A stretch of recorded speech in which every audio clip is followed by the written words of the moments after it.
Okay, so the footage you're seeing now is me playing without any type of cooling device or FPS booster or whatever you want to call it. I'm just playing straight with my phone, and that's why I call it raw, because I'm literally just, just playing with only my phone. I'm not trying to help the FPS in any way.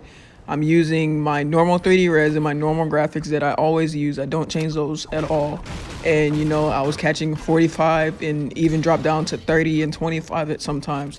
And if you've been subscribed to me for about 2 to 3 months now, ever since I got my 8+, I would make tabs about how the 60 FPS is so inconsistent. Like, that's what made me want to start making frame drop videos and constant frame videos, because it's like, I know how people feel like when they're on 6Ss or 7+s or even 8s. Like, the FPS is so inconsistent.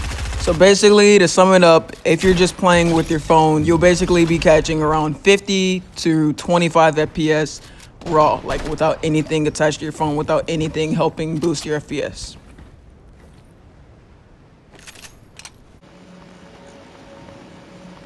I just wanted to add this last clip in for after I've played for over 30 minutes to an hour.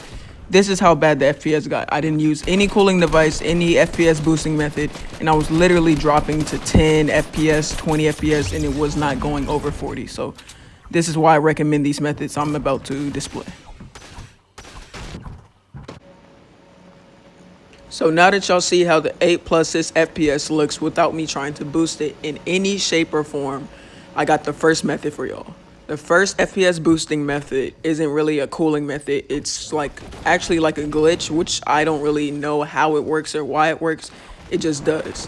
But in this footage that you're seeing with the hand cam, it didn't really work as well because the residual heat from me playing for over an hour without any fan or any water bag or throwing it in the freezer or refrigerator, it was hot for over an hour straight. So me just plugging up a controller, you won't see the best results. But basically what this method does is I really don't know how it works, but it boosts your FPS whenever you connect a Bluetooth device, or in this case, a controller. I'm not really sure if it works for every single Bluetooth device, but I've connected 2 controllers. I have 2 PlayStation controllers, the DualShock 4s, and it works perfectly. Like y'all saw in the clip before, I was catching 20 to 30. So technically it did work because it boosted it to 45 through 50 FPS, but it's not really what you want to see when you're playing on an 8+ that's supposed to be catching 60 FPS. So I have many videos on me using the controller method and it working flawlessly, like constant 60. That's actually one of my most viewed videos. It has 42,000, and a lot of y'all actually said it works. Of course, like I said in the tab I posted, no tutorial is going to have 100% success rate. So if this doesn't work for you, don't worry. I have 2 or 3 other methods that should work.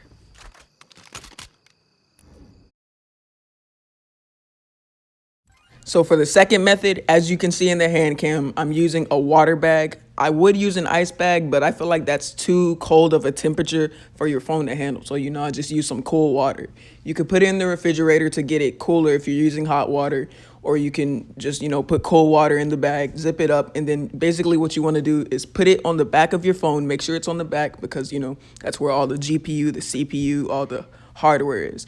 And basically after you do that, you just want to wait 2 to 3 minutes, and then you can pick up your phone and your FPS will be consistent for about 10 to 15 minutes. That's the only downside about this. You'll have to do it inside of the game, but you can get in the box, get in the 1x1, do it for about 1 to 2 minutes, maybe 3 minutes, and then you'll be good for the end game. So yeah, it's better than the controller method in my opinion, because the controller method, when your device is hot, you won't be able to get a constant 60. So if you're secured in a circle and you have 2 to 3 minutes to spare, just box up, use the bag, and your FPS will be restored to about 50 through 60 FPS.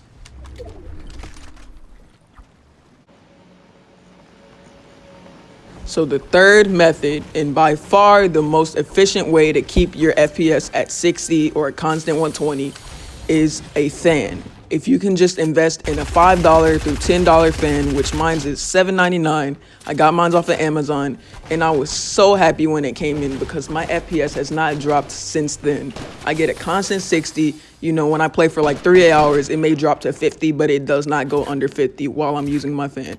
I usually play at the lowest setting, and the fan actually still does perfect. I don't have to use the 3rd speed, which is the highest speed, or, I can just play it at a low speed, I got a quiet fan, so it's not really loud while I'm streaming or while I'm recording my voice. It works perfectly. So if you want to get constant 60, any constant FPS, just invest in a fan, because let me tell you, you will not be disappointed at all. It works so perfectly, and I recommend it to everybody who needs constant 60, 120, or 30 FPS.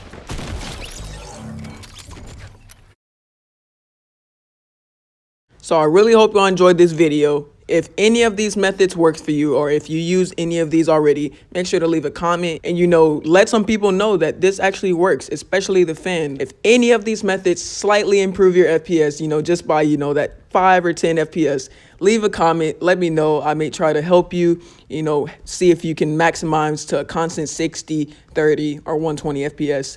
And, I hope y'all enjoyed. Make sure to leave a like. Don't forget to comment and subscribe if y'all are new. And I'll see y'all next video, boys. Peace.